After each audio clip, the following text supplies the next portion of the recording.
الله الرحمن الرحيم الحمد لله رب العالمين দরবারে অসংখ্য সুজুদ সুজুদ যে মহান রব্বুল আলামিন আমাদেরকে পবিত্র জুমার উদ্দেশ্যে মসজিদে আসার তৌফিক দান করেছেন। এই জন্য রব্বুল দরবারে কৃতজ্ঞতা আদায় করি আলহামদুলিল্লাহ।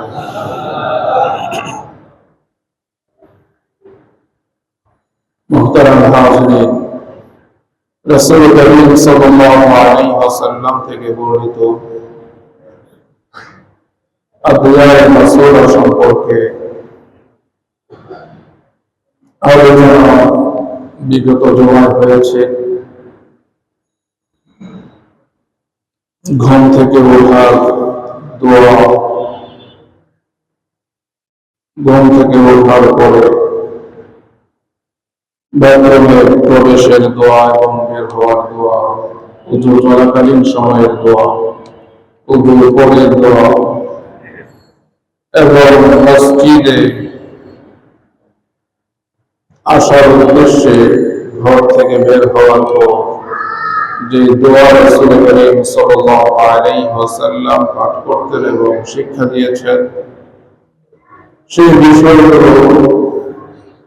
সম্পর্কে আলোচনা হয়েছে, ব্যাখ্যা সহ আলোচনা হয়েছে।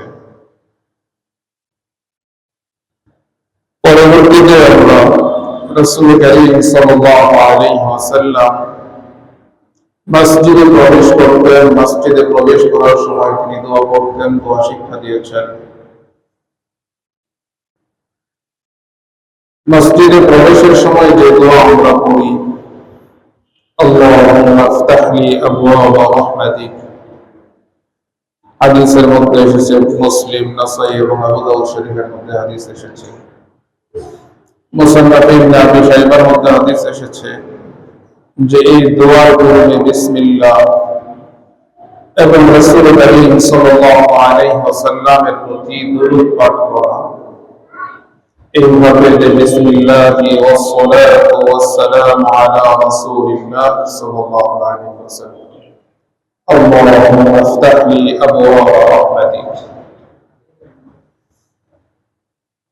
দেখেন, মসজিদে প্রবেশের পূর্বে বিসমিল্লাহ বলা, এর মাধ্যমে বান্দা এই স্বীকারোক্তি প্রদর্শন করে কৃতজ্ঞতা আদায় করে তার রবের প্রতি, তার মালিকের প্রতি, যে আমি ঘুম থেকে বেলা সময়ে জাগ্রত হয়ে সুস্থতার নিয়ামত লাভ করে আল্লাহর ঘর মসজিদ পর্যন্ত আমি এসে পৌঁছেছি, এটা আমার শক্তিমত্তা, আমার সামর্থ্য, আমার যোগ্যতা, আমার বাহুবলে নয়, বরং শুধুই মাত্র এটা আমার রবের তৌফিকে আমি এই পর্যন্ত আসতে পেরেছি। রবের নাম নিয়ে বিসমিল্লাহ বলে এজন্য প্রবেশ করবে, উদ্দেশ্য হলো এই যে বান্দা যেন এই স্বীকারোক্তি দেয়, এই কথা স্বীকার করে নেয় এবং সে কৃতজ্ঞতা আদায় করে তার রবের, যে আমি মসজিদ পর্যন্ত এসেছি, এটা আমার রবের তৌফিক হয়েছে, তিনি আমাকে তৌফিক দিয়েছেন, তার তৌফিক লাভ করে আমি এই পর্যন্ত আসতে পেরেছি।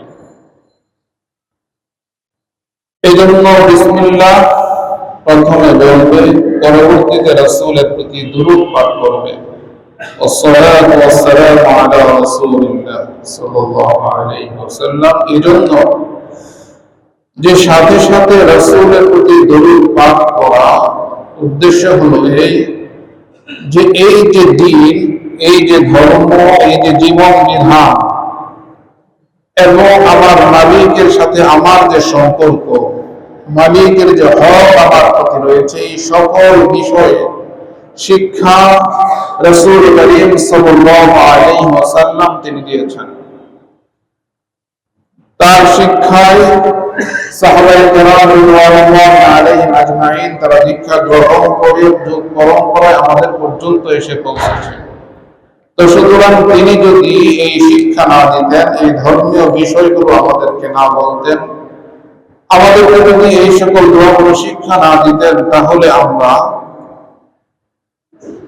এই বিষয় সম্পর্কে অজ্ঞ থাকতাম, আর অজ্ঞতার দরুন রবের সাথে আমাদের সম্পর্ক হতো না, রবের হক সম্পর্কেও আমরা জানতে পারতাম। তো সুতরাং আমার এখানে আসার উদ্দেশ্য এই সকল বিষয়গুলো রাসূল করিম সাল্লাল্লাহু আলাইহি ওয়াসাল্লামের ইহসান, তার অবদান। তো রাসূল করিম সাল্লাল্লাহু আলাইহি ওয়াসাল্লামের ইহসানে, তার দয়ার অনুগ্রহে এবং তার ঐকান্তিক কামনা এবং বাসনায়, তার প্রচেষ্টার মাধ্যমে আমাদের পর্যন্ত এসে পৌঁছেছে, যার কারণে আমরা আমাদের রবকে চিনতে পেরেছি এবং রবের ঘরের সামনে আমরা উপস্থিত হতে পেরেছি। এজন্য রাসূল করিম সাল্লাল্লাহু আলাইহি ওয়াসাল্লামের প্রতি দরুদ পাঠ করা। আরেকটি বিষয় হলো রাসূল করিম সাল্লাল্লাহু আলাইহি ওয়াসাল্লামের প্রতি যখন দরুদ পাঠ করা হয়, তখন আল্লাহ রাব্বুল আলামিন ওই বান্দার প্রতি 10টি রহমত নাযিল করেন। একবার যখন মান সাল্লা আলাইহি ওয়াহিদা, রাসূল করিম সাল্লাল্লাহু আলাইহি ওয়াসাল্লাম বলেন যে যখন নাকি কেউ আমার উপর একবার দরুদ পাঠ করে, দরুদ পাঠায় সাল্লাল্লাহু আলাইহি আশরা, আল্লাহ তাআলা তার উপর 10টি রহমত বর্ষণ করেন। তাহলে একবার আমার দরুদের দ্বারা আল্লাহর পক্ষ থেকে 10টি রহমতের আমি যোগ্য হয়ে যায়, আল্লাহ তাআলা 10টি রহমত নাযিল করেন। তো মুহতারাম হাজিরিন, এটা হলো দরুদের আরেকটি বিষয়। 3 নম্বর যে বিষয় হলো এই দরুদ রাসূল করিম সাল্লাল্লাহু আলাইহি ওয়াসাল্লামের নিকট প্রেরণ করা, পাঠ করা, এটা রাসূলের জন্য তার উম্মতের পক্ষ থেকে হাদিয়া, তোহফা, এটা হলো বরকত। রাসূল করিম সাল্লাল্লাহু আলাইহি ওয়াসাল্লাম তিনি ওই সত্তার অধিকারী ছিলেন, তাকে কেউ যখন হাদিয়া দিতেন তো তিনি কোনো না কোনো ভাবে আবার ওই হাদিয়ার জাযায়ের বিনিময়ে তিনি কোনো না কোনো ভাবে দিয়ে দিতেন। তো এখন রাসূল করিম সাল্লাল্লাহু আলাইহি ওয়াসাল্লামের প্রতি আমরা দরুদ পাঠ করি, দরুদ প্রেরণ করি, আল্লাহর পক্ষ থেকে 10টি রহমত তো আছেই, পাশাপাশি এই বিষয়টিও আছে, যদিও এখন আল্লাহর রাসূল সাল্লাল্লাহু আলাইহি ওয়াসাল্লামের পক্ষ থেকে এই ইহলৌকিক জীবনে আমরা রাসূলের পক্ষ থেকে সেই হাদিয়া, দরুদের হাদিয়া আমরা যা প্রেরণ করি, পাঠ করি, সেটা যদি নাও আসে, কিন্তু রাসূল করিম সাল্লাল্লাহু আলাইহি ওয়াসাল্লামের পক্ষ থেকে দোয়া এবং রাসূল করিম সাল্লাল্লাহু আলাইহি ওয়াসাল্লামের পক্ষ থেকে শাফাআতের দুর্গতা উম্মাহ অর্জন। 3টি বিষয়। এক হলো রাসূলের শিক্ষা, রাসূল উম্মতের প্রতি যে দরদ ছিল, যে ব্যথা ছিল, উম্মতের চিন্তায় রাসূল অস্থির ছিলেন তাদের মুক্তির ব্যাপারে, তাদের সুন্দর জীবনের ব্যাপারে, তাদের সফল জীবনের ব্যাপারে, এই বিষয়ে কৃতজ্ঞতা আদায়। দ্বিতীয়ত আল্লাহ তাআলার পক্ষ থেকে রহমত লাভ। তৃতীয়ত রাসূল করিম সাল্লাল্লাহু আলাইহি ওয়াসাল্লামের পক্ষ থেকে পুনরায় আমার হাদিয়ার বিপরীতে আবার রাসূলের পক্ষ থেকে দোয়া। এই 3টি বিষয়, অন্তত পক্ষে এই 3টি বিষয় বান্দা অর্জিত হয়। তারপরে দোয়া করা, আল্লাহুম্মা ইফতাহলি আবওয়াবা রাহমাতিক। একসাথে বিসমিল্লাহি ওয়াস সালাতু ওয়াস সালামু আলা রাসূলিল্লাহ, আল্লাহুম্মা ইফতাহলি আবওয়াবা রাহমাতিক। এই দোয়া পাঠ করে আমরা মসজিদে প্রবেশ করি। মুহতারাম হাজিরিন, মসজিদে প্রবেশের দোয়াগুলো নিয়মিত আমরা যারা মসজিদে আসি সকলেই মসজিদের গেটের মধ্যে প্রবেশ পথে লেখা থাকে, বের হওয়ার সময় লেখা থাকে, মোটামুটি অধিকাংশ মুসল্লিদের মুখস্থ এবং আমরা অনেকেই আমল করি। কিন্তু আমার এই দোয়া পাঠ এটা নিছক শুধুমাত্র যেন ঠোঁটের উচ্চারণ না হয়। আসলে এই দোয়ার মাধ্যমে আমি কি চাচ্ছি? দোয়া মানেই তো আমি আমার রবের নিকট আবেদন করছি, আমার কোন প্রয়োজন পেশ করছি, যেন রব আমার সেই প্রয়োজনকে পূরণ করে দেন।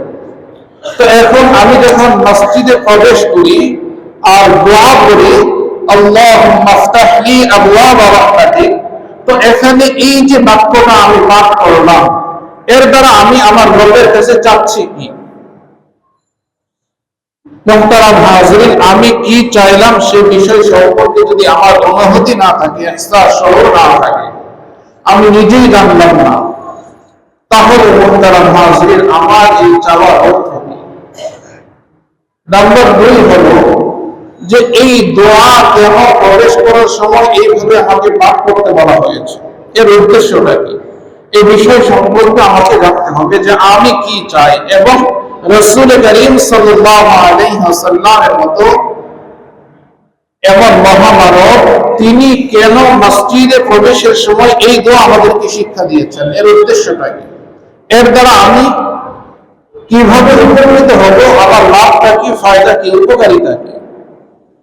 রাসূল করিম সাল্লাল্লাহু আলাইহি ওয়াসাল্লাম যে দোয়া শিক্ষা দিয়েছেন, আল্লাহুম্মা আফতাহ লি আবওয়াব রাহমাতিক, যে আল্লাহ আপনি আমার জন্য আপনার রহমতের দরজা সমূহ খুলে দিন, রহমতের দরজা সমূহ খুলে দিন। যে দেখেন, আপনি মসজিদে প্রবেশ করছি আমরা, তো মসজিদের দরজা তো খোলাই আছে এবং আমরা স্বাভাবিকভাবে মসজিদে প্রবেশ করতে পারছি। তো এই প্রবেশ করার মধ্যে এই দোয়া যে আল্লাহ আপনার রহমতের দরজা সমূহ খুলে দিন, এখানে আল্লাহর রাসূল এই দোয়া শিক্ষা দেননি যে আল্লাহুম্মা আফতাহ লি বাব রাহমাতিক, যে আল্লাহ আপনার রহমতের দরজা আমার জন্য খুলে দিন। এখানে ব্যবহার করা হয়েছে বহুবচন। বাবুন শব্দের অর্থ হলো দরজা, আবওয়াব এটা বাবের বহুবচন, অর্থাৎ রহমত যত প্রকারের আছে, আল্লাহ তাআলার রহমত কত প্রকারের, এটা নিরূপণ করা, নির্ধারণ করা বান্দার পক্ষে সম্ভব নয়। রবের রহমতের প্রকার, কত প্রকারের রহমত আমরা ভোগ করছি, লাভ করছি, এটা কোনো বান্দার পক্ষে সম্ভব নয় যে রবের রহমতকে গণনা করে সে নির্ধারণ করবে যে রবের এত প্রকারের রহমত আছে।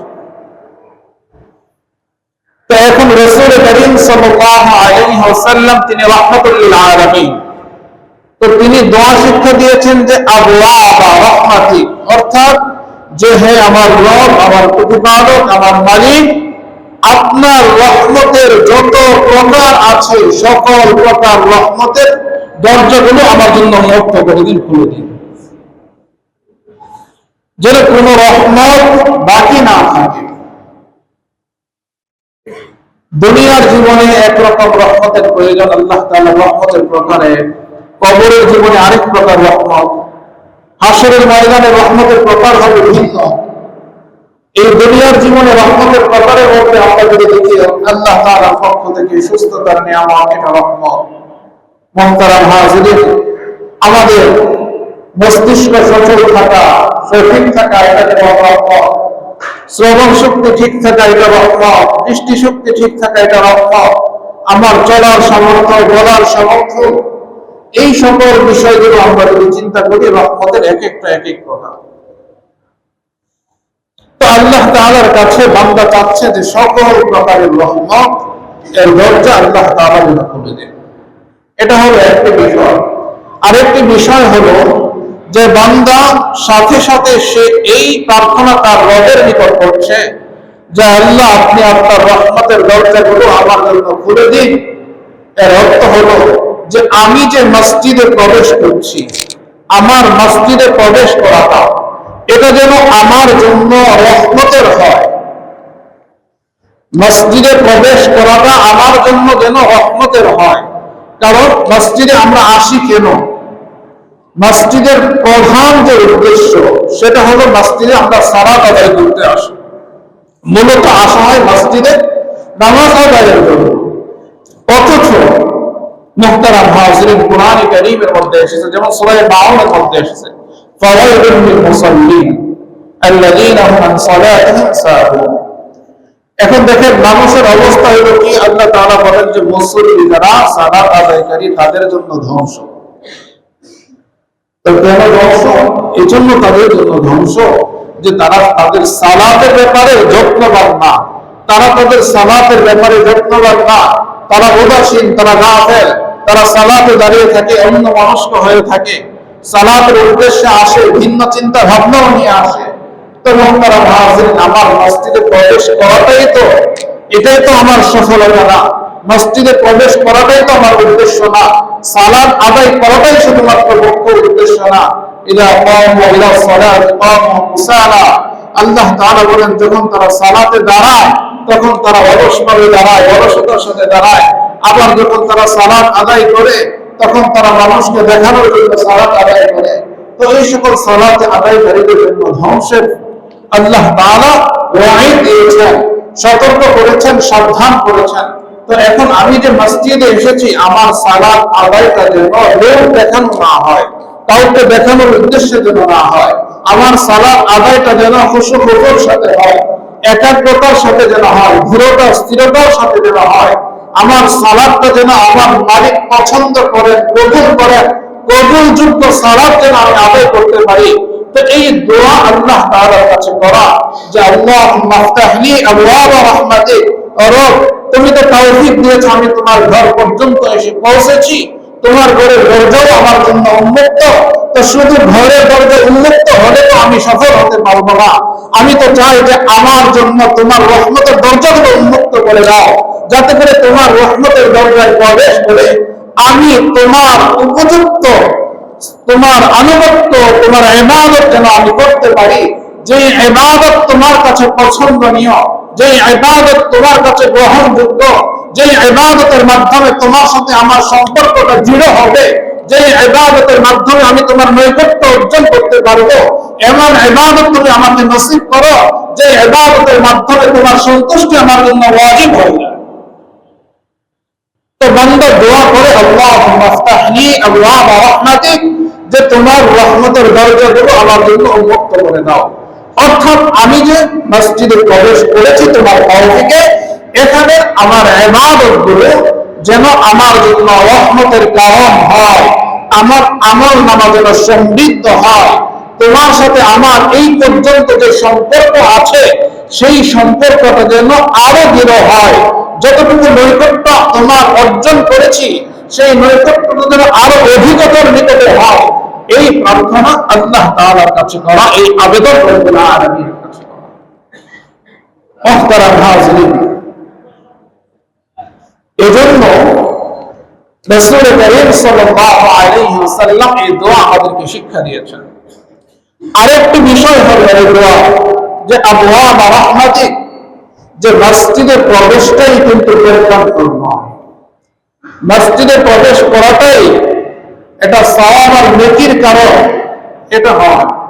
অনেক সময় মসজিদে প্রবেশ করে মানুষ নিজের আমল নামাকে ধ্বংস করে, যে আমি যে মসজিদে প্রবেশ করছি তোমার তৌফিকে, যদি তোমার রহমত শামিল না হয়, রহমতের দরজা যদি আমার জন্য উন্মুক্ত না হয়, আমি মসজিদে প্রবেশ করলাম, কারণ মসজিদে তো প্রবেশ করে ফাসিক ফুজ্জারও প্রবেশ করে, মসজিদে অমুসলিমও প্রবেশ করে, মসজিদের মধ্যে মুহতারাম হাজিরিন যারা সুদের সাথে সম্পৃক্ত, ঘুষের সাথে সম্পৃক্ত তারাও প্রবেশ করে। তাহলে মসজিদে প্রবেশ করাটাই তো শুধুমাত্র আমার সফলতা নয়, বরং মসজিদে প্রবেশ করার যে উদ্দেশ্য, সেই উদ্দেশ্যটা যেন শতভাগ বাস্তবায়ন হয়। মুহতারাম হাজিরিন, অনেকে মসজিদে প্রবেশ করে বিভিন্ন ধরনের গল্প গুজবে মসজিদে প্রবেশ করে গীবত শিকায়ত চলতে থাকে, মসজিদে প্রবেশ করে মসজিদের আদবের প্রতি কোনো ধরনের ইহতিরাম নেই, কোনো গুরুত্ব নেই, মসজিদের আদব সম্পর্কে থাকে সম্পূর্ণ উদাসীন। মুহতারাম হাজিরিন, আল্লাহর ঘরে প্রবেশ করে আল্লাহর ঘরের হরমত, আল্লাহর ঘরের আজমত, আল্লাহর ঘরের গুরুত্ব যদি এর ইহসাসের অনুভূতি যদি না থাকে, তাহলে মুহতারাম হাজিরিন আল্লাহর ঘরের প্রবেশটা এটা তো আমার জন্য রহমতের। সুতরাং আমার প্রবেশ যেন নিছক এমন না হয় যে মসজিদে গেলাম, 2-4 রাকাত সিজদা দিলাম, আমি নামাজ আদায় করলাম, গল্প গুজবে মেতে উঠলাম, দুনিয়াবি সকল বিষয় এখানে টেনে আনলাম, গীবত শিকায়ত চলতে থাকলো। মুহতারাম হাজিরিন, বিভিন্ন ধরনের শরীয়ত পরিপন্থী অনেক বিষয়ের আলোচনা চলতে থাকলো। মুহতারাম হাজিরিন, এইভাবে যদি মসজিদে আসা, মসজিদে এই কাজ হয়, তাহলে এটা তো আমার জন্য আল্লাহ তাআলার ক্রোধকে ডেকে আনবে। তো সুতরাং আমি যেন রবের ক্রোধের মধ্যে পড়ে না যায়, এজন্য রবের কাছে প্রার্থনা, মালিক তৌফিকে তোমার এসেছি তোমার ঘরে, তো সুতরাং তুমি তোমার রহমতের দরজাগুলো আমার জন্য উন্মুক্ত করে দাও। এই দোয়া আল্লাহ তাআলার কাছে বান্দা করে যখন তার ইহসাস অনুভূতি থাকে যে আমি এই দোয়ার মাধ্যমে আমার মালিকের কাছে, মনিবের কাছে এই বিষয়গুলো চাচ্ছি, রবের পক্ষ থেকে যত প্রকারের রহমত আছে সকল প্রকারের রহমত আমি চাই, আমার রবের ঘরের প্রবেশটা এর মাধ্যমে যে উদ্দেশ্যে আমি এসেছি আমার সালাত আদায়টা যেন রবের পছন্দ হয়, রবের কাছে গ্রহণযোগ্য হয়, রবের সাথে আমার নৈকট্য যেন আরো সুদীর্ঘ হয়, আরো গভীর হয়, আরো নিবিড় হয়, এগুলোই আমি এই দোয়ার মাধ্যমে চাচ্ছি। মুহতারাম হাজিরিন, এই অনুভূতির সাথে যদি আমাদের দোয়াগুলো হয়, নিছক ঠোঁটের উচ্চারণ না হয়, তাহলে যখন এই অনুভূতি আমার মসজিদে প্রবেশের সময় থাকবে, তার মসজিদে যখন প্রবেশ করব, যেই সময়টা আমি যতটুকু সময় এখানে অবস্থান করব, ততটুকু সময় সেই ইহসাস, সেই অনুভূতি যদি আমার মধ্যে জাগ্রত থাকে, তাহলে মসজিদের অবস্থানটা আমার ভিন্ন রকম হবে, মসজিদের অবস্থানটা, মসজিদের ইবাদতটা আমার ভিন্ন রকম হবে, গতানুগতিক ইবাদতের মতো হবে না। তো এই জন্য আল্লাহ তাআলা চান যে বান্দা তার সামর্থ্যের সর্বোচ্চটা দিয়ে আমাকে খুশি করার চেষ্টা করো, এটা রব্বুল আলামিন চান। এখন মসজিদে আপনি প্রবেশ করলেন, রাসূল করিম সাল্লাল্লাহু আলাইহি ওয়াসাল্লাম বলেন, ইযা আহাদুকুম মসজিদ ফালইয়ারকা রাকাতাইন, যে তোমাদের কেউ যখন মসজিদে প্রবেশ করে তখন সে যেন 2 রাকাত সালাত আদায় করে। তো 2 রাকাত সালাত আদায় করা, এটাকে তাহিয়াতুল মসজিদ আমরা বলি। তাহিয়া বলা হয় আরবিতে মুহতারাম হাজিরিন, একজন অপরজনের সাথে সাক্ষাৎ হয়, মানুষ একে অপরকে স্বাগত জানায়, অভিবাদন জানায়। যেমন নাকি মুসলমানদের তাহিয়া হলো আসসালামু আলাইকুম ওয়া রাহমাতুল্লাহ, সালামের আদাব প্রদান, এক মুসলিম অপর মুসলিমের সাথে সাক্ষাৎ হলে প্রথমে সালাম বিনিময় হবে, এটা হলো মুসলমানদের তাহিয়া। মুহতারাম হাজিরিন, বিভিন্ন জাতি, বিভিন্ন ধর্মের অনুসারীরা বিভিন্ন ভাবে অভিবাদন একে অপরকে জানায়। তো মসজিদে যে আমরা আসলাম, মসজিদে আসা এটা রবের শুকর আদায় করা, মসজিদকে স্বাগত জানানো, মসজিদের হুরমত, মসজিদের আজমত প্রকাশ করা, 2 রাকাত সালাত আদায় করা, যেটাকে তাহিয়াতুল মসজিদ বলা হয়। তো আমরা মসজিদে আসলাম, মসজিদের মূলত মসজিদগুলো জামাতের জন্য, যে মসজিদের মধ্যে আমরা জামাতের সাথে সালাত আদায় করি। মুহতারাম হাজিরিন, এখন জামাতের নির্ধারিত সময়, এর পূর্বে আমরা আসি, আজানের সময় আছি, আজানের পরে বা আজানের পূর্বে আসি, লম্বা একটা সময় আমাদেরকে মসজিদে অবস্থান করতে হবে। জামাত পর্যন্ত যে সময়টাই থাকে, যার যতটুকু সময় থাকে, এই সময়টার ব্যাপারে রাসূল করিম সাল্লাল্লাহু আলাইহি ওয়াসাল্লাম বলেন যে দেখো, মসজিদে যখন তোমরা প্রবেশ করো এবং সালাতের অপেক্ষা করতে থাকো, সালাতের অপেক্ষা বলতে জামাতের অপেক্ষা, কারণ আমার একাকী নামাজ যেগুলো আছে সেই নামাজের জন্য আমার অপেক্ষার প্রয়োজন নেই, আমি এসেছি তাহিয়াতুল মসজিদ আদায় করি। যে সালাতের আগে সুন্নাহ আছে, সুন্নতে মুআক্কাদা, সেগুলো আমরা আদায় করি, কোরআন তেলাওয়াত করি, কেউ জিকির করি, মুহতারাম হাজিরিন তাসবিহ পাঠ করি। তো আমাদের এই অপেক্ষাটা কেন? অপেক্ষাটা হলো জামাতের সাথে যে নামাজ, ফরজ নামাজের জন্য অপেক্ষা। তো এই যে আমরা ফরজ নামাজের জন্য অপেক্ষা করতে থাকি, বসে থাকি মসজিদের মধ্যে, রাসূল করিম সাল্লাল্লাহু আলাইহি ওয়াসাল্লাম বলেন, এই সালাতের জন্য অপেক্ষাকারী ব্যক্তিটা হলো ওই ব্যক্তির ন্যায় যে সে যেন জান্নাতের বাগানের মধ্যে বসে আছে। তো রাসূল করিম সাল্লাল্লাহু আলাইহি ওয়াসাল্লাম বলেন যে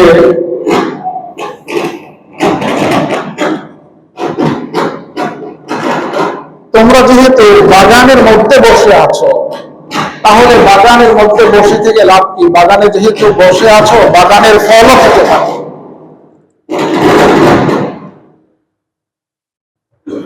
বাগানে বসে আছো, তো সুতরাং বাগানে বসে কি করবে? বাগানে বসে বসে বাগানের ফলও খেতে থাকো। সাহাবায়ে কেরাম রিদওয়ানুল্লাহি আলাইহিম আজমাইন তারা জিজ্ঞাসা করেন, ইয়া রাসূলুল্লাহ, আমরা বাগানের ফল খেতে থাকবো, কিভাবে? ফল কিভাবে খাবো? তো রাসূল করিম সাল্লাল্লাহু আলাইহি ওয়াসাল্লাম বলেন, যে তোমরা ফল খাবে এইভাবে সুবহানাল্লাহি ওয়ালহামদুলিল্লাহি ওয়া লা ইলাহা ইল্লাল্লাহু আল্লাহু আকবার, এই তাসবিহ পাঠ করতে থাকো, এটাই জান্নাতের ফল খাওয়া। অর্থাৎ এই তাসবিহ যে তুমি পাঠ করছো সালাতের অপেক্ষায় থেকে, এই তাসবিহর মাধ্যমে জান্নাতে তোমার জন্য যে ফলবান বৃক্ষগুলো আছে সেগুলো তোমার জন্য প্রস্তুত হচ্ছে। তো সুতরাং তুমি সালাতের অপেক্ষা করতে থাকো, এটা জান্নাতের বাগান, আর বাগানে বসে আছো, জান্নাতের ফলও তুমি সাথে সাথে খেতে থাকো। তো তাসবিহ আল্লাহর রাসূল সাল্লাল্লাহু আলাইহি ওয়াসাল্লাম কি শিক্ষা দিয়েছেন? সুবহানাল্লাহি ওয়ালহামদুলিল্লাহি ওয়া লা ইলাহা ইল্লাল্লাহু আল্লাহু আকবার। এই তাসবিহ আমরা সকলেই আলহামদুলিল্লাহ পারি। তো এজন্য মুহতারাম হাজিরিন, তো জান্নাতের মেহমানদারি চলছে। সালাতের অপেক্ষায় অপেক্ষমান মুসল্লি যারা, তাদের জন্য জান্নাতের মেহমানদারি চলছে।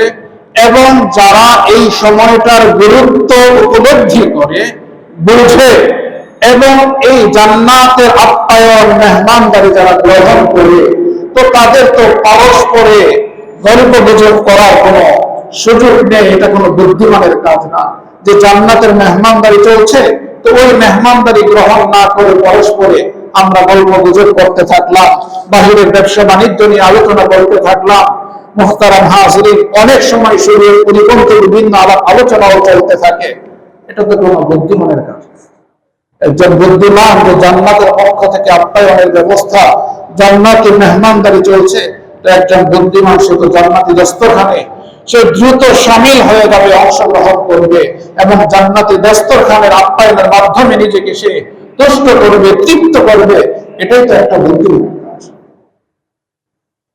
এই জন্য রাসূল করিম সাল্লাল্লাহু আলাইহি ওয়াসাল্লাম তিনি সাহাবায়ে কেরাম রিদওয়ানুল্লাহি আলাইহিম আজমাইনদের জবাবে বলেন যে তোমরা এই তাসবিহ পাঠ করো, এটাই জান্নাতের ফল। সুবহানাল্লাহি ওয়ালহামদুলিল্লাহি ওয়া লা ইলাহা ইল্লাল্লাহু আল্লাহু আকবার। মুহতারাম হাজিরিন, মসজিদে আমরা এসেছি, মসজিদে প্রবেশ করলাম, দোয়া করলাম। মসজিদের যে ইবাদত, মসজিদ যে উদ্দেশ্যে আমরা মসজিদে সালাত আদায় করলাম, মসজিদের আদব ইহতিরাম, এগুলো রক্ষা করে আমরা যখন চলি, আল্লাহ তাআলার কাছে এইভাবে যখন কোনো বান্দা চায়, তখন ওই বান্দাকে আল্লাহ তাআলা খালি হাতে কিভাবে ফিরিয়ে দিবেন? সে তো ঘুম থেকে যখন জাগলো, জাগার সাথে সাথে তার রবের শুকরিয়া আদায় করেছে। আবার সে প্রকৃতির ডাকে সাড়া দিয়ে বাথরুমে গিয়েছে, সেখানে রবকে স্মরণ করেছে। বের হয়েছে, রবকে স্মরণ করেছে, ওযু করেছে, ওযু চলাকালীন দোয়া করেছে। ঘর থেকে সে বের হয়ে মসজিদে এসেছে, আসার পথে সে দোয়া করছে। আবার মসজিদে প্রবেশ করবে, সেখানেও সে তার রবের কাছে প্রার্থনা করছে। আর এই দোয়াগুলো এমন দোয়া যেগুলো আল্লাহ তাআলা তার রাসূলের দিলে এলকা করেছেন, ঢেলে দিয়েছেন, আর রাসূল এই দোয়াগুলো শিক্ষা দিয়েছেন।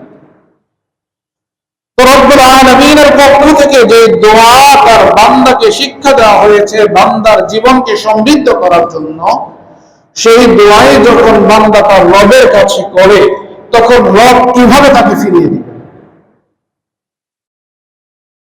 এজন্য আল্লাহ তাআলার কাছে আমরা চাইবো, দোয়া করি, দোয়া করব সকল হাত আস্থার সাথে। প্রত্যেকটা দোয়ায় আমি আসলে কি চাই, যখন আমার মাতৃভাষায় আমি দোয়া করি, আমি তো বুঝি। যখন কোনো সমস্যায় পড়ে যায়, বিপদে পড়ে যায়, তখন আল্লাহ তাআলার কাছে কান্নাকাটি করি, রোনাদারি করি। তো চাওয়ার আকুতির যে একটা অবস্থা আমার অন্তরের মধ্যে সৃষ্টি হয়, ঠিক সেইভাবে যেন আমাদের প্রত্যেকটা দোয়া নির্ধারিত স্থানে আমরা দোয়াগুলি পাঠ করি, সেই দোয়াগুলি সেই অনুভূতির সাথে সেভাবেই যেন চাই, দিল থেকে যেন ওইভাবে আমরা আল্লাহর কাছে পেশ করি, তাহলে রব্বুল আলামিন অবশ্যই অবশ্যই সেই দোয়া কবুল করবেন।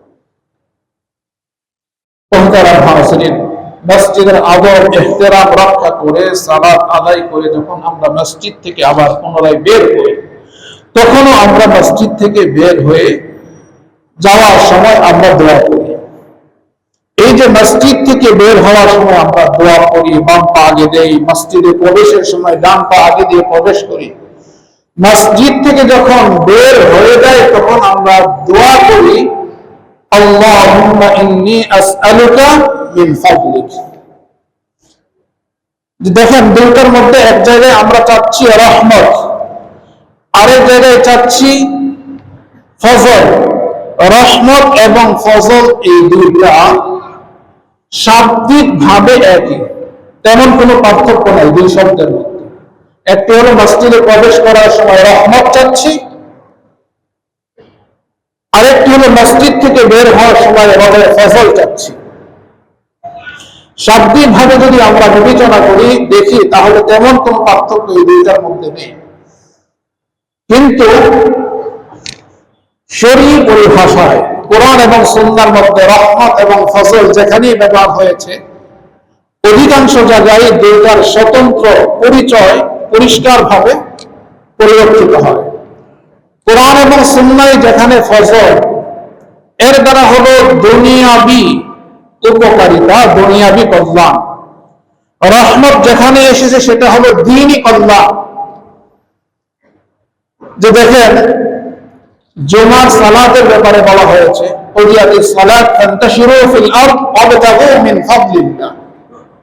যখন সালাত আদায় শেষ হয়ে গেল তোমরা জমিনে ছড়িয়ে পড়ো এবং আল্লাহ তাআলার ফজল তোমরা অন্বেষণ করো, অবতাগু মিন ফাদলিল্লাহ। তো মসজিদ থেকে বের হওয়ার সময় আমরা চাই আসআলুকা মিন ফাদলি, প্রবেশের সময় চাই রহমত, যেটা দ্বীনি কল্যাণ বয়ে আনে। অর্থাৎ আমার চাহিদা হলো এই যে আল্লাহ তাআলার যে হকগুলো আছে ওই হকগুলো যেন আমি যথাযথভাবে আদায় করতে পারি, এই প্রার্থনা আবওয়াব রহমাতির মধ্যে। আবার আল্লাহ তাআলার হক আদায় যখন আমি করার পর দুনিয়ায় জীবন যাপনের জন্য, আমার সুস্থতার জন্য, আমার পরিবার পরিজনের ভরণ পোষণের জন্য, আমার সন্তান সন্ততিকে গড়ার জন্য আমার যা প্রয়োজন সেটা যখন আমি আল্লাহ তাআলার হক আদায় করে সালাত শেষ করে মসজিদ থেকে বের হয়ে যাই তখন আল্লাহ তাআলার কাছে দুনিয়াবি কল্যাণ চাই যে আসআলুকা মিন ফাদলিক, যে আমি তোমার অনুগ্রহ, আমি তোমার দয়া কামনা করছি, তুমি আমার প্রতি দয়া করো, যেন আমার কামাই রুজিতে বরকত হয়, ব্যবসা বাণিজ্যে বরকত হয়, আমার দুনিয়াবি জীবনে যেন উন্নতি সমৃদ্ধি আসে। মুহতারাম হাজিরিন, মসজিদ থেকে যখন বের হয়ে যায় এই দোয়া করি। এই দোয়ার করার উদ্দেশ্য হলো এই, আমি একজন ব্যবসায়ী, ব্যবসা করি, আমার দোকানে ক্রেতা মুহতারাম হাজিরিন যেন আসে, এটাই যেন আমি আসআলুকা মিন ফাদলিকের মধ্যে চাচ্ছি।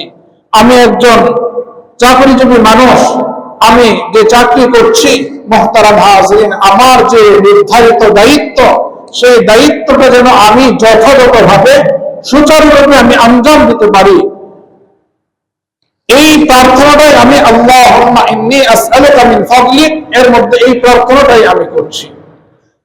তো এজন্য মুহতারাম হাজিরিন যে আল্লাহ তাআলার কাছে রহমত চাওয়া, যেটা দ্বীনি কল্যাণ, অর্থাৎ আল্লাহ তাআলার হকগুলো যেন আমি যথাযথভাবে আদায় করতে পারি, যেভাবে আদায় করলে আল্লাহ তাআলা পছন্দ করেন, যেভাবে আদায় করলে এটা আল্লাহ তাআলার নিকট গ্রহণযোগ্য হয়, যেভাবে আদায় করলে আল্লাহ তাআলার নৈকট্য অর্জন হয়, আল্লাহ তাআলার সাথে সম্পর্কটা আমার গভীর হয়, নিবিড় হয়, সেভাবে যেন আমি আদায় করতে পারি।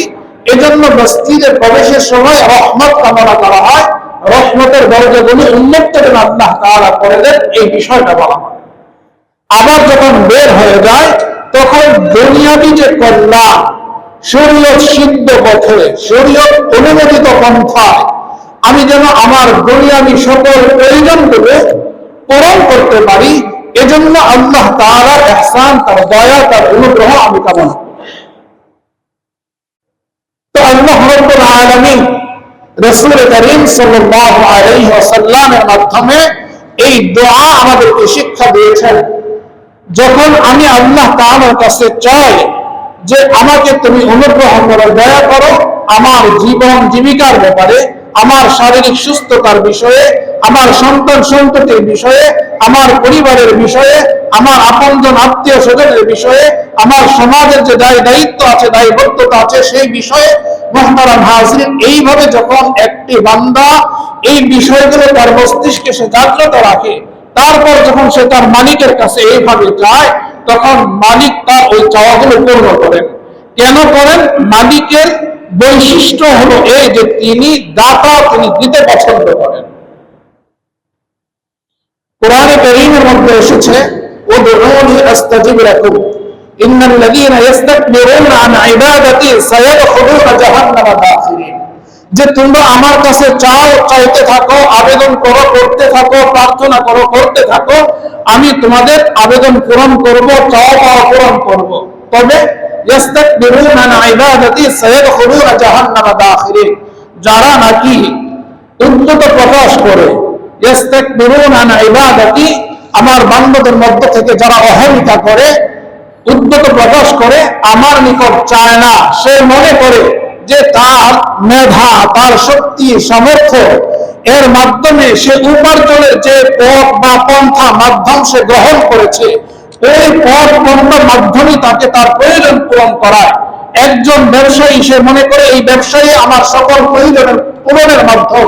চাকরিজীবী সে মনে করে এই চাকরিটাই আমার প্রয়োজন পূরণের মাধ্যম। মুহতারাম হাজিরিন, আল্লাহ তাআলা বলেন যে সে হলো উদ্যত প্রকাশকারী, অহংকারী। তো সুতরাং সায়াদখুলুনা ফি জাহান্নামা দাখিরিন, সে তো তার জন্য তো জাহান্নাম আমি প্রস্তুত করে রেখেছি। আসলে এই ব্যবসা আমাকে আমার প্রয়োজনগুলো পূরণ করে না, চাকরি আমার প্রয়োজন পূরণ করে না।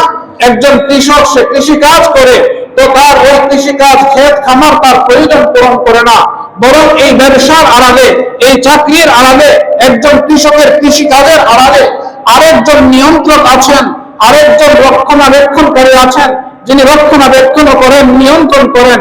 তিনি মূলত এই ব্যবসার মাধ্যমে আমার প্রয়োজনগুলো পূরণ করেন, তিনি চাকরির মাধ্যমে আমার প্রয়োজনগুলো পূরণ করেন, একজন কৃষকের কৃষিকাজের মাধ্যমে ওই সত্তাই ওই কৃষকের চাহিদাগুলো পূরণ করেন। তিনি হলেন ওই সত্তা, যিনি আল্লাহ। তো সুতরাং আমরা মসজিদ থেকে যখন বের হয়ে যাই, তখন আমরা এই প্রার্থনাটাই করি যে আল্লাহুম্মা ইন্নী আসআলুকা মিন ফাদলি। যে দেখেন সূরা আল-বাকারার মধ্যে এসেছে, আল্লাহ তাআলা বলেন আফারাআইতুম মা তাহরুসুন আআনতুম তাজরাউনাহু আম নাহনু যারিউন। যে তোমরা কি মনে করছো, তোমরা কি ধারণা করছো যে তোমরা চাষ করো, তোমরা কি মনে করো তোমরা ফসল ফলাও? আআনতুম তাজরাউনাহু আম নাহনু যারিউন, যে তুমি বীজ বপন করো, জমি চাষ করো, তুমি দেখছো বীজ বপন করো, এই যে মাটির নিচে বীজ তুমি চাপা দিয়ে আসলে, তো এখন মাটির নিচে চাপা দেওয়ার পর এটা তো পচে দেওয়াটা স্বাভাবিক, কিন্তু এই মাটির নিচে চাপা পড়ে থেকে এর মধ্যে বীজটাকে ফাটিয়ে এর মধ্যে থেকে অন্তর উদ্গম করা, জমিনের এই মুখ চিরে সেটাকে আবার বের করে নিয়ে আসা, এর মধ্যে মুহতারাম হাজিরিন করি জাগ্রত করা, সৃষ্টি করা, পাতা হওয়া, এটা পরিপক্ক হওয়া, এর মধ্যে ফুল আসা, ফল আসা, এগুলো কে করে, কার নিয়ন্ত্রণে? এগুলো তো রব্বুল আলামিন বলেন যে তোমরা কি মনে করছো আফারাআইতুম মা তাহরুসুন, যে তোমরা চাষ করো, আআনতুম তাজরাউনাহু আম নাহনু যারিউন, যে তোমরা ফসল ফলাও না আমি ফসল ফলাই, কে ফলায় প্রকৃত অর্থে? তো সুতরাং একজন ইমানদার, একজন মুমিন, এই তার ঈমান এই কথা সাক্ষ্য দেয় যে এই ব্যবসা এটা আমার একটা উপার্জনের মাধ্যম, চাকরি এটা আমার প্রয়োজন পূরণের মাধ্যম। আমি যে যে পেশায় আছি না কেন, প্রত্যেকটা পেশা আমরা মাধ্যম হিসাবে গ্রহণ করেছি যে আল্লাহ তাআলা এই পেশার মাধ্যমে আমাকে দান করবেন, আমার প্রয়োজন পূরণ করবেন। মূলত এই পেশায় আমার প্রয়োজন পূরণ করে না, বরঞ্চ প্রয়োজন পূরণকারী একমাত্র আল্লাহ তাআলা। তবে ওই প্রয়োজনটা পূরণের জন্য আমাকে নির্দেশনা দেওয়া হয়েছে যে তুমি একটি কোনো উপায় অবলম্বন করো, একটি মাধ্যম তুমি ধরো, যে মাধ্যমে, যে উপায় অবলম্বনের মাধ্যমে আল্লাহ তাআলা তোমাকে তোমার প্রয়োজন পূরণ করে দিবেন। ওয়ালাইসা লিল ইনসানি ইল্লা মা সাআ। আল্লাহ তাআলা বলেন যে মানুষ তার নিজের জন্য যা চেষ্টা করে, আল্লাহ তাআলা তার ওই চেষ্টা অনুযায়ী, চেষ্টা অনুপাতে আল্লাহ তাআলা তাকে দান করে। আল্লাহ তাআলাই দাতা। তবে ইসলাম এ কথা বলে না যে আল্লাহ তাআলাই তিনিই দিবেন। তো এখন আমার কাজ কি? আমার কাজ হলো এই যে আমি এখন হাত পা গুটিয়ে বসে থাকি, দিবেন তো আল্লাহ তাআলা না, বরং কোরআন কর্মে উদ্বুদ্ধ করেছে, উৎসাহিত করেছে। ইসলামের মধ্যে কোনো ধরনের সন্ন্যাসবাদ নেই, না ফরওয়ার্ড ইসলাম, ওয়ালা উহমানিয়াতা ফিল ইসলাম। এজন্য মুহতারাম হাজিরিন, যে দেখেন পাশাপাশি দোকান ব্যবসায়ী ব্যবসা করে, একজন ব্যবসা করে যে তার এখানে গ্রাহক ক্রেতা আসতেই থাকে, ভিড় লেগে আছে, পাশের দোকানে কোনো ক্রেতা নেই, কোনো গ্রাহক নেই। স্বাভাবিকভাবে আমি তো মনে করি মুহতারাম হাজিরিন যে আমি ব্যবসা করি, ব্যবসার পণ্য আমি আমার দোকানের মধ্যে আমি পর্যাপ্ত পরিমাণে জমা করলাম, খাইলাম, বসে আছি। তো এখন আমি তো ব্যবসার সকল আয়োজন সম্পন্ন করলাম, এই ব্যবসার মাধ্যমে যে আমার প্রয়োজন পূরণ হবে, যদি ক্রেতা না আসে তাহলে প্রয়োজন পূরণ হবে কিভাবে? তো এই ক্রেতা কে পাঠান? আল্লাহ তাআলাই বলে দেন যে যাও তুমি অমুক বান্দার দোকানে যাও, সেখানে গিয়ে তোমার প্রয়োজন, তোমার যা প্রয়োজন সেটা তার কাছ থেকে তুমি গ্রহণ করো। পাশাপাশি দোকান, একজনের দোকানের মধ্যে দেখা যাচ্ছে যে ক্রেতা ভিড় লেগে আছে, আরেকজনের দোকানে সারাদিন দেখা যায় যে তার কিছুই হচ্ছে না, কোনো ক্রেতাই আসছে না, তাহলে ক্রেতা পাঠান কে? মুহতারাম হাজিরিন, এজন্য আল্লাহ রাব্বুল আলামিন তিনি এই দোয়া আমাদেরকে শিক্ষা দিয়েছেন রাসূল করিম সাল্লাল্লাহু আলাইহি ওয়াসাল্লামের মাধ্যমে, যে যখন তোমরা আল্লাহ তাআলার হক আদায় করেছো, সালাত আদায় তোমরা করেছো, এখন তোমরা বের হয়ে যাবে,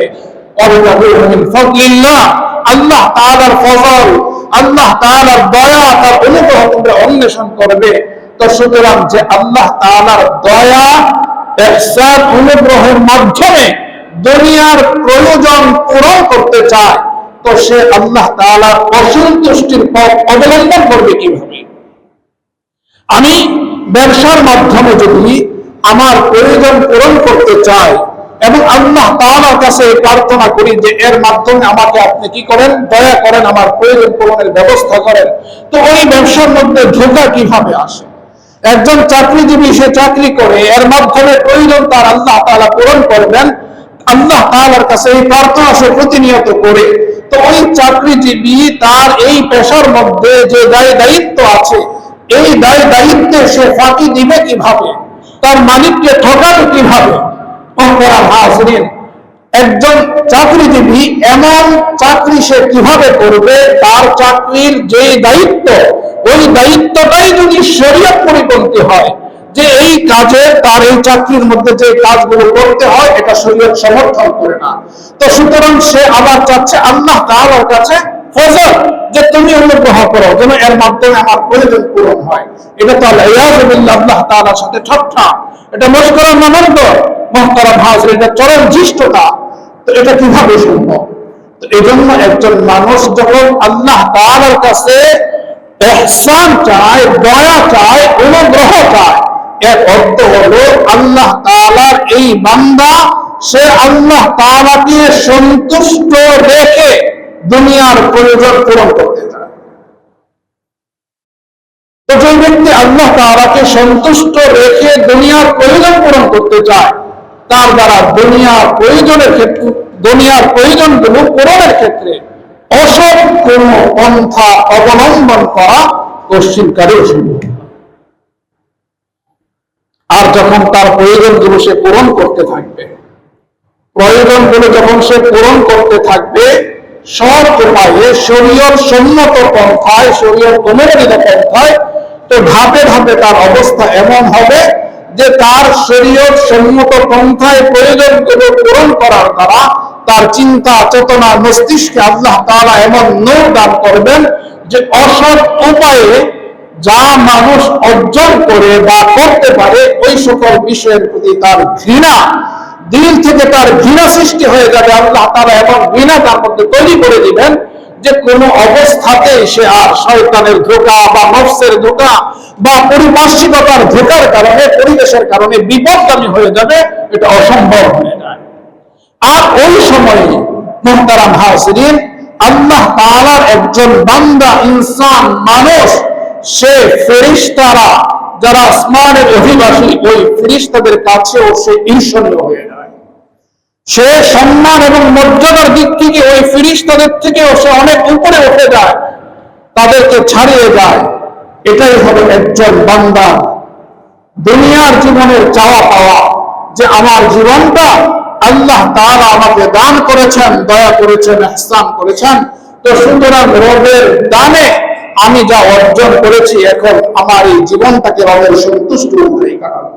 এর মধ্যে দুইটি দিক, একটি দিক হলো দুনিয়াবী দিক, আরেকটি দিক হলো দ্বীনি দিক। তার মসজিদে যখন বান্দা ঘুরে চলে আসে, দিনের সূচনা যখন তার এইভাবে হয়, প্রথম যখন সে মসজিদে প্রবেশ করে আর দোয়া করে আল্লাহুম্মা ইফতাহলি আবওয়াব রাহমাতিক, ও মালিক তোমার রহমতের যত প্রকার আছে সকল প্রকারের রহমতের দরজাগুলো আমার জন্য উন্মুক্ত করে দাও, এবং দ্বীনি সকল বিষয়গুলো যেন আমি আদায় করতে পারি তোমার পছন্দ অনুযায়ী। যেভাবে করলে তুমি গ্রহণ করো, কবুল করো, যেভাবে করলে এর ইনাম আছে, এর পুরস্কার আছে, যেভাবে করলে তোমার সন্তুষ্টি আছে, সেভাবে তুমি আমাকে করার তৌফিক দাও। আবার সালাত শেষ করে মসজিদ থেকে সে বের হয়ে যায়, তখন আবার সে মসজিদের বাহিরে তার দুনিয়ার জীবনের প্রয়োজনগুলো পূরণের জন্য কিছু কাজ তাকে করতে হয়। ওই কাজগুলো করার ক্ষেত্রেও সে তার রবের কাছে চায় অনুগ্রহ, দয়া, যে এগুলো যেন আমি তোমার সন্তুষ্ট অনুযায়ী, তোমার মর্জি অনুযায়ী, তোমার শরীয়ত অনুমোদন করে ওই পন্থায়, ওই উপায়ে আমি করতে পারি। তখন একজন মানুষ ফেরেশতা থেকেও আরো অনেক ঊর্ধ্বে উঠে যায়। ফেরেশতারা তাকে নিয়ে ঈর্ষা করতে থাকে। একজন ঈমানদার মুমিনের সত্যই হলো এটা, যে দুনিয়ার জীবনে আল্লাহ তাআলা তিনি আমাকে সৃষ্টি করেছেন, এই পর্যন্ত ওঠার, এই মর্যাদা আসনে অধিষ্ঠিত হওয়ার শক্তি, সামর্থ্য আর যোগ্যতা আমাকে দিয়েছেন।